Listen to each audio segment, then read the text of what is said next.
Hello, this is Maths and Physics for you. Welcome again. Now we have an example, dynamics, how to find the average velocity of an object described by its position vector between two given time intervals, t, initial time and final time.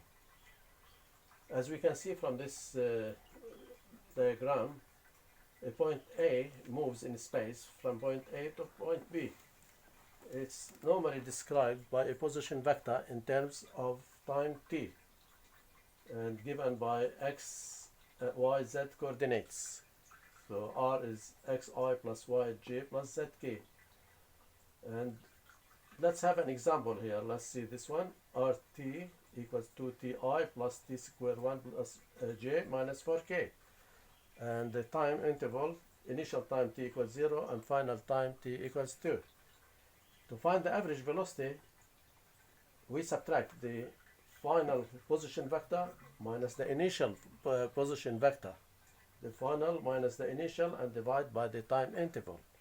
So this means we have to find the final position vector. Let's say r when t equals 2. So all what we have to do is sub t equals 2 in the given equation. So 2 times 2 I plus 2 squared plus 1 j minus 4k. That's what we did here. And that gives you for I plus 5j minus 4k, final position. Same thing we do when t equals to 0. We sub again in this position vector and we get 2 times 0i plus 0 squared 1 j minus 4k. So simplifying, that's only 0 plus 1j minus 4k. This is the initial position. What we have to do now is go back to the formula here for the average velocity and sub these results. So this is the final position for I plus 5j minus 4k from here minus the initial from here 1j minus 4k. By simplifying, as you can see here, and dividing by 2, as 2 minus 0 is the change in time, what we get is 4i plus 4j over 2. Take half outside brackets and simplify. We get V average equals 2i plus 2j. And even we could take 2 outside if we want as well. So this is the average velocity in terms of vectors, given as a vector.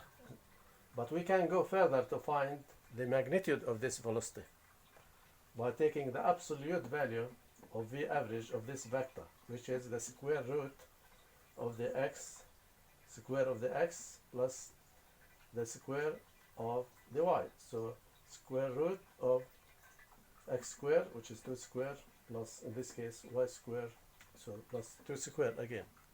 So that's equals root 8 equals to root 2. So this is the magnitude of the average velocity. So if we can here show the final results, if this is 2i, this is 2j, this is the average velocity vector. Absolute value means its magnitude to root 2. But normally we have to find also the direction of the vector, because in this case we have the y coordinate and the x coordinate of this velocity vector.